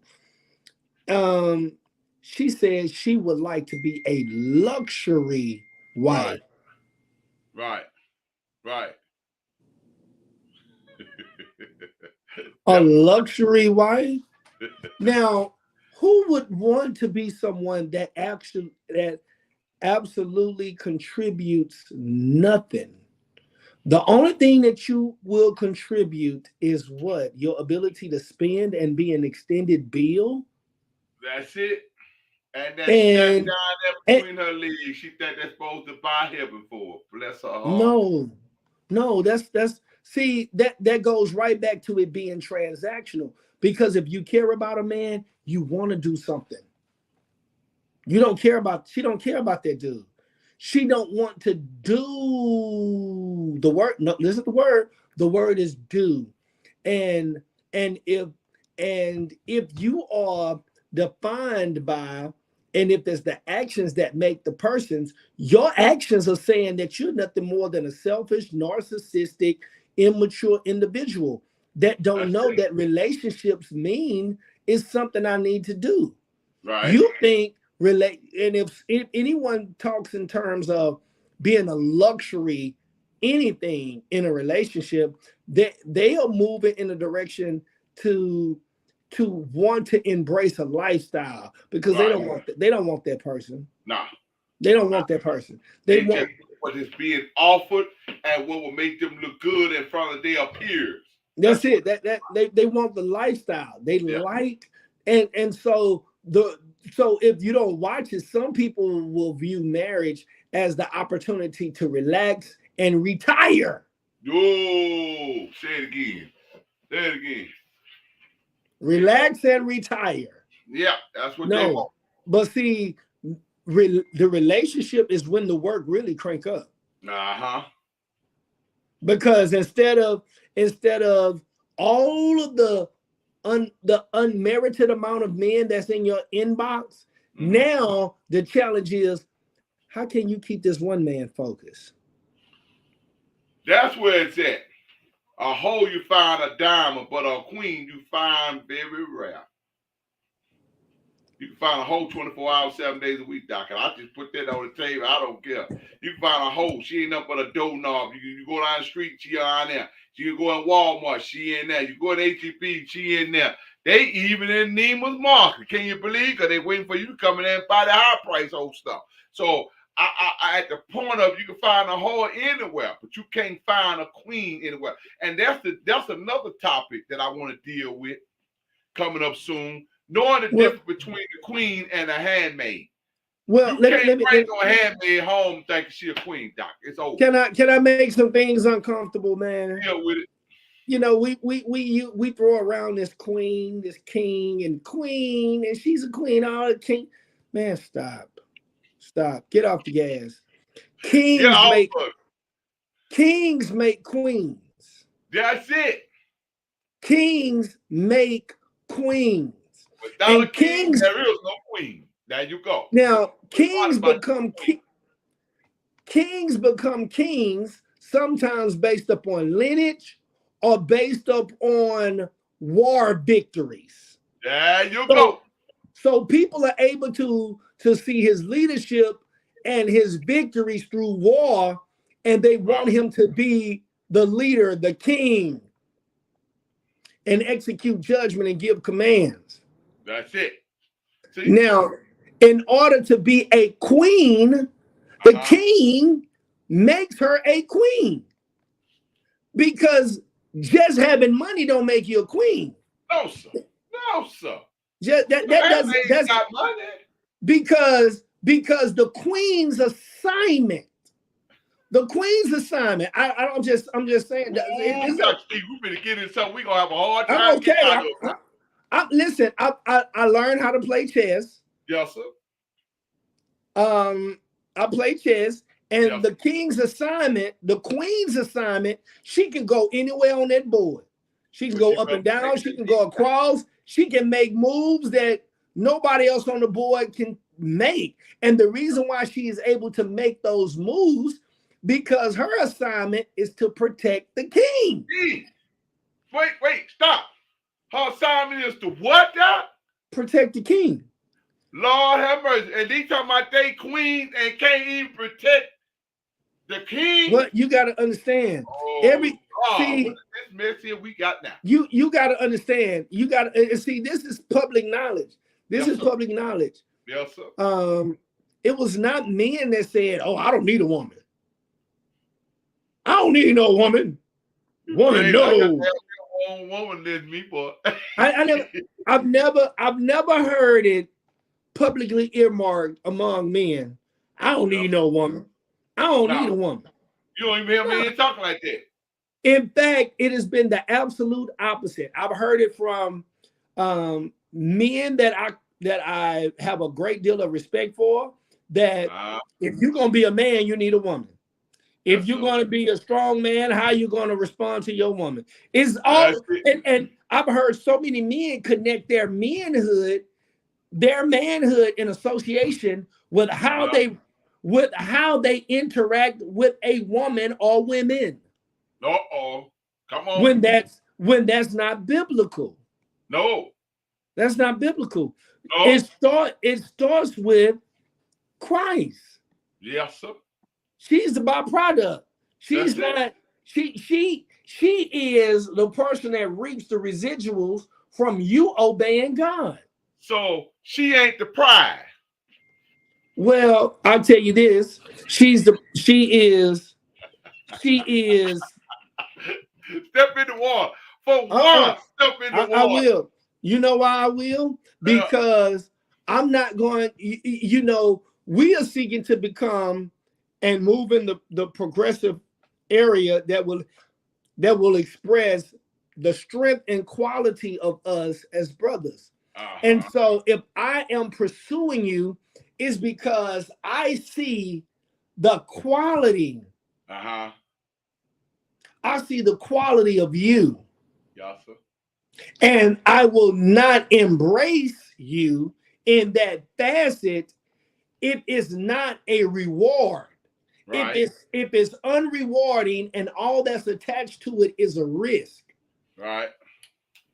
So yes, you carry more reward than risk. You are an asset and not a liability. Your responsibility, I believe that you desire to fulfill it because it's who you are. And men have to identify that you can't seek to try to change her. That's right. There you go. Woo, say that one more time. Say that one more time. You are a fool to try to change her. You stupid. You're a foolish person. You are a foolish person. Yes, there are good and bad. Now, I don't want anyone to be misled because we're going in on this. There are some women that are great, man. Yeah, listen. There are some women that are great. You arise up and call her blessed. Yeah. There's some women that are so. Listen, man. There are some women. They take pride. They love taking care of their kids. They love taking care of their family. They really love doing that. They express that type of softness and gentleness and kindness, not because of a man, but because that's who she is. Right. There are some ladies that are feminine and elegant and classy, and they're not sleeping with all the brothers on the job. Yeah. They're not sleeping with all of the brothers that quote unquote meet her financial bracket. Right. They just don't roll like that. They're not doing everything imaginable just to get attention. But this is the scary thing along with that. The scary thing is we don't have enough women that are not like that, standing up earmarking and demonstrating to women who are not like that that is nothing wrong with Right. pursuing Yes, sir. and presenting yourself with marriage on your itinerary before you 50 years old. This is true. There's nothing wrong with desiring to get married when you're 21, when you are fertile, when Right. when you can have a lot of kids. This is true. That there's nothing wrong with that. This is true. Rather than, oh, I get married, I'm gonna get married when I'm 50. I'm ready to settle down now, and I'm ready to. No, you ready to retire. No. Don't hurt him like that so bad. No, it's real. They trying to get somewhere in the doctor. I mean, because, and there's nothing wrong. I'm not saying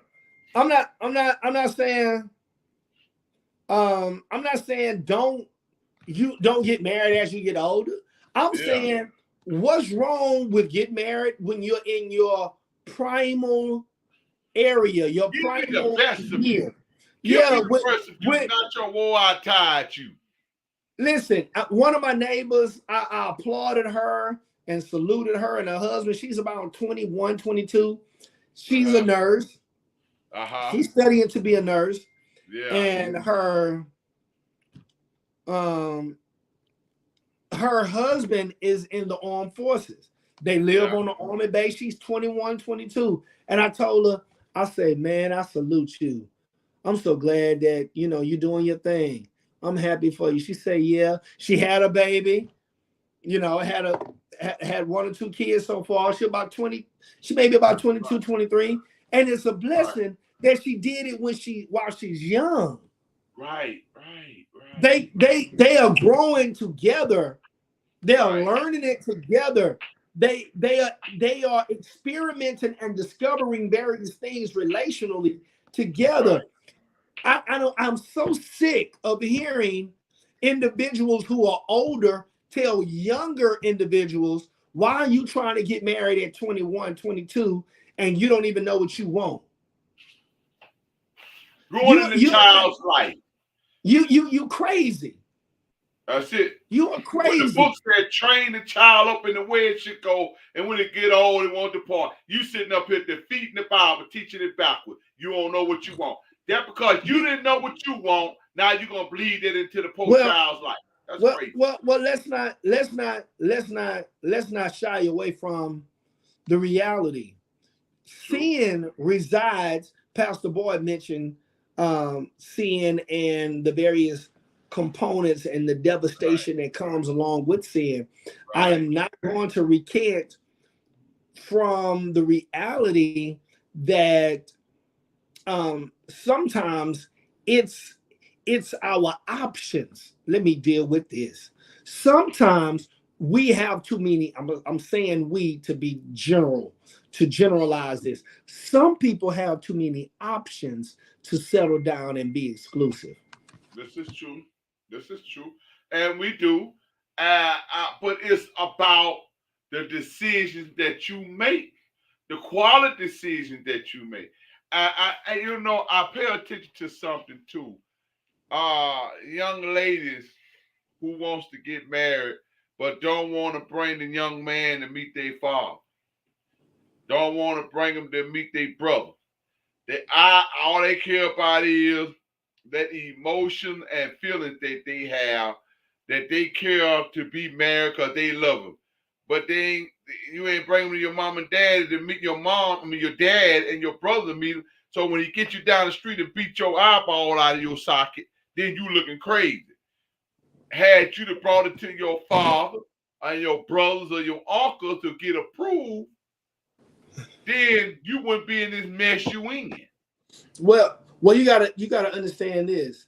It is so common and it's so normal and it is such a badge of honor, and we have pedestalized and saluted dysfunction from a standpoint that consists of, don't you know, it is so normal, and we have normalized dysfunction.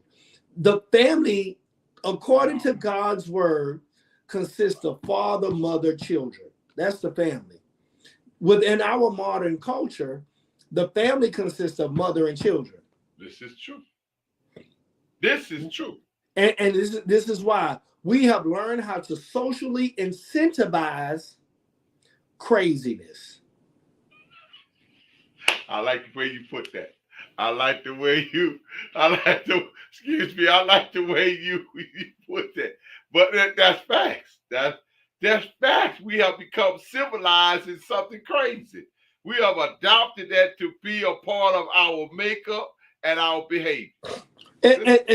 And so that's why I try my very best. I don't want brothers to make some of the bad decisions I made. Okay. Don't Yeah. you know, I know, well, what you know about experience. Yeah. Well, you gotta, let me tell you something.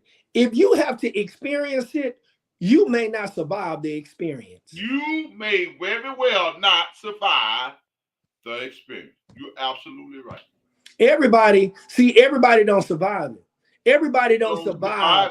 Everybody don't survive a woman lying on them. Ooh, come on, Doc.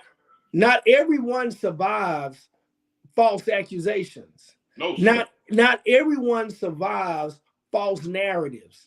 Not everyone survives. See, this is the thing that is so interesting.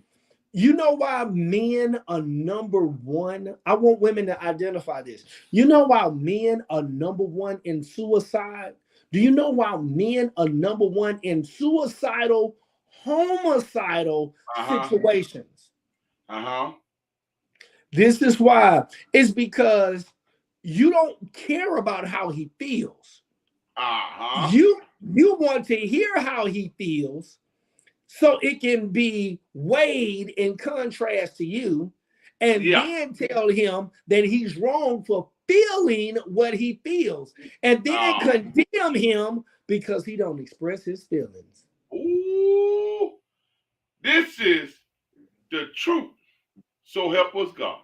I'm going to condemn you for expressing your feelings and then tell you that, listen, the reason why you're in trouble is because you don't know how to express your feelings. You're not in touch with your emotions. So when I express how I feel, I'm being vilified and demonized. When I say, listen, that hurts me.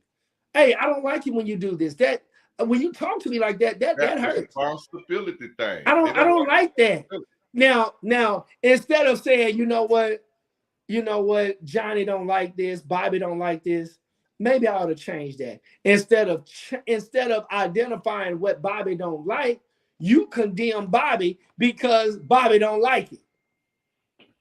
You want to like what you like doing to him and don't say nothing about it. You two-legged snake, you ain't gonna survive around me. I'm gonna expose you.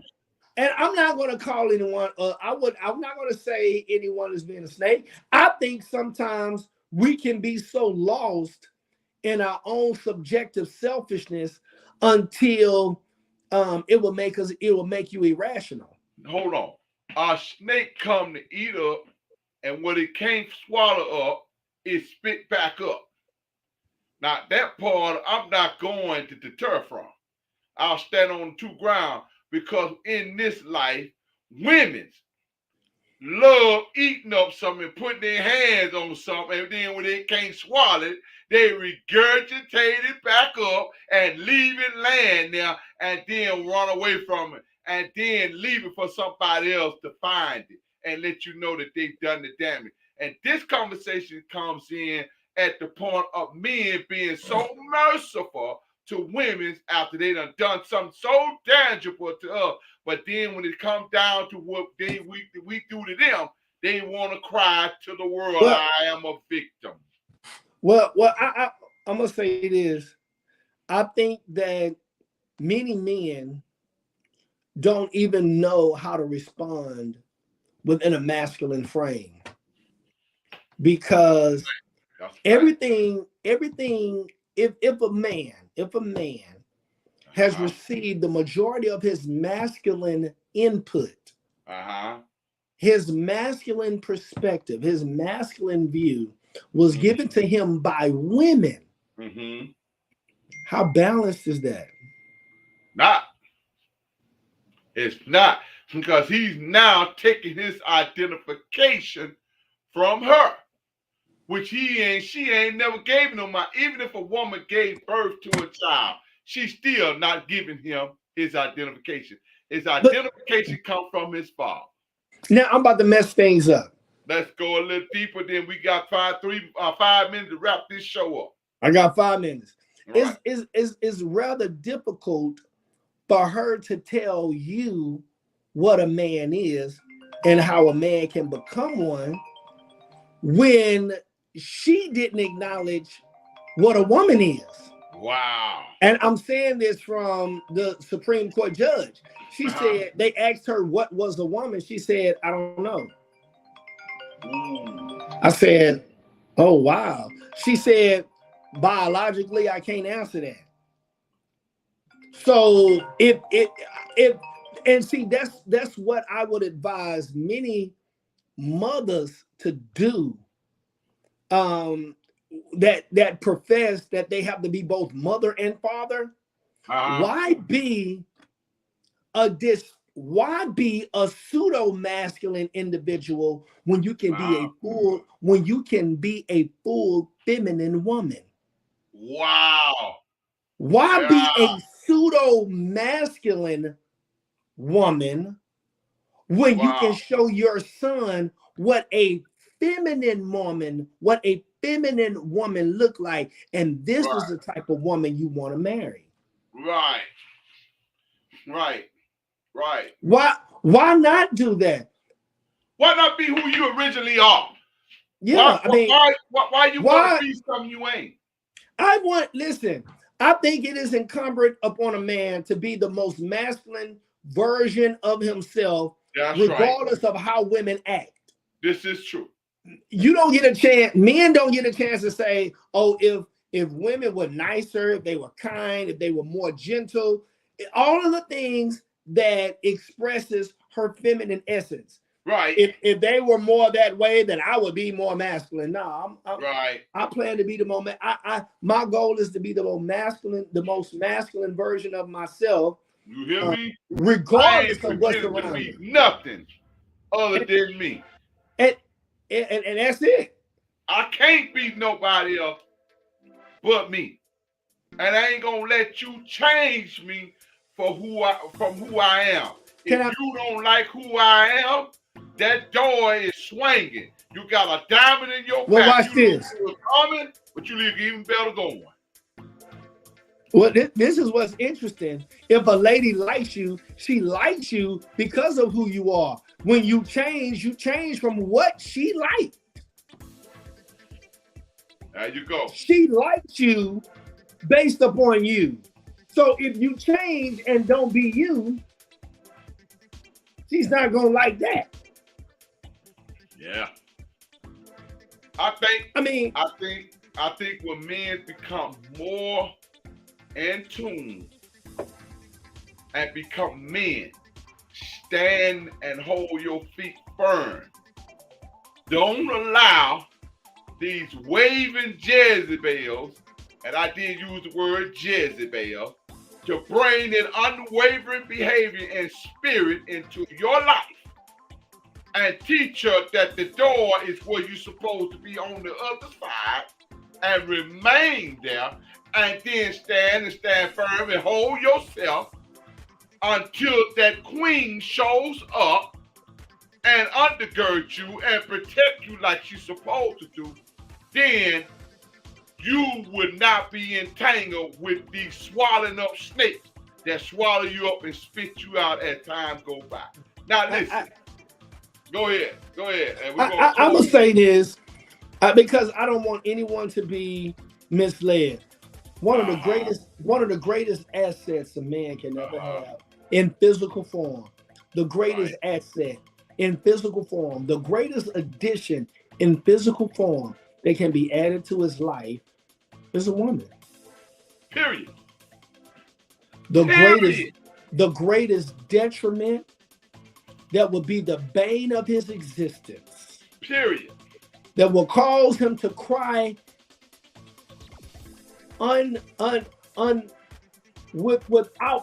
without filter, This is true. that will cause him to look at his money. And the Bible says, according to the book of Proverbs, that an adulterous woman Right. will bring a man down Oh, to wait a minute piece now. of bread. Come on, baby. Come on, baby. She'll bring you down to a piece of bread. Don't let her. You know why she'll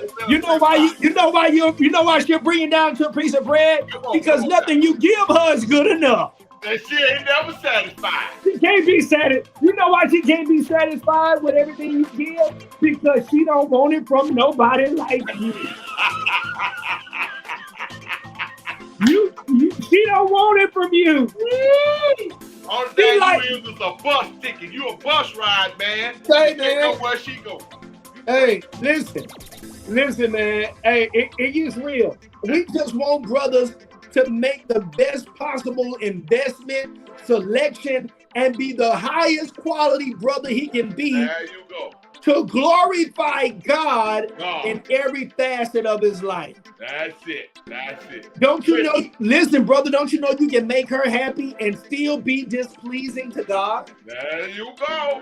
You can make her happy Uh-huh. and still displease God. Wow. And it seems as if the narrative, the social narrative is, if you make her unhappy, you've also made God unhappy. Wow. The fact we got to come back to this. We're going in 2023. Some of these shows you're gonna have to pay to get into them because it's gonna get way hotter than this and deeper than this because of the public setting. But we're gonna really be getting into some deep shows coming up in 2023 in January.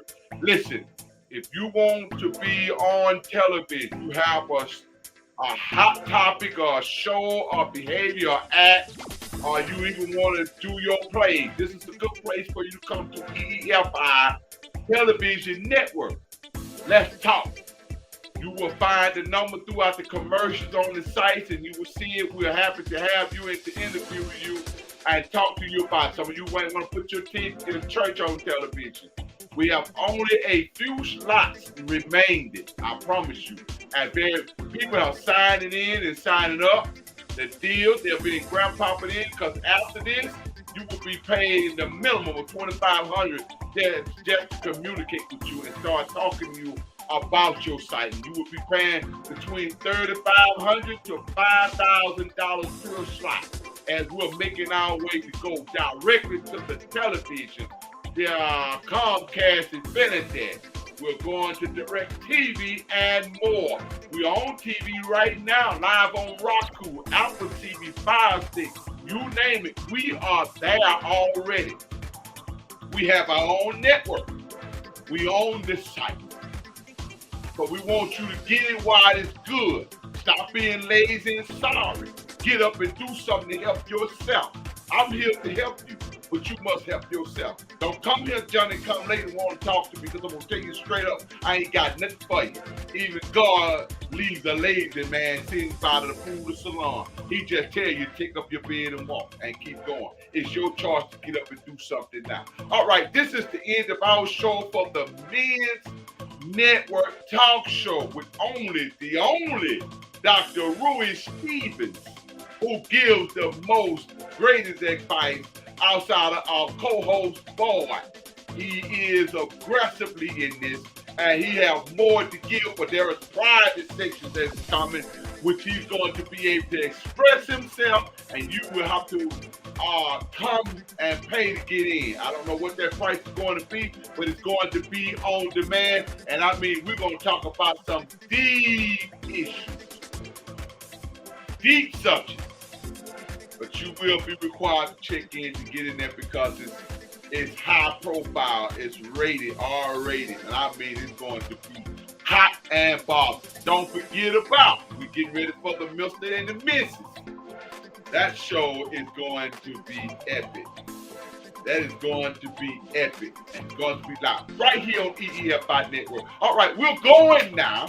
We hope that you enjoyed this show tonight. Write us, call us. You can make contact with us, and we'll be looking forward to seeing you. right here on this network. Coming soon. Stay tuned. It gets better and it gets real. Thank you, Dr. Stephen, for being with us. And we look forward to you in 2023 with live epics, live shows, live beginnings. Good to see you tonight. Be blessed. Be blessed.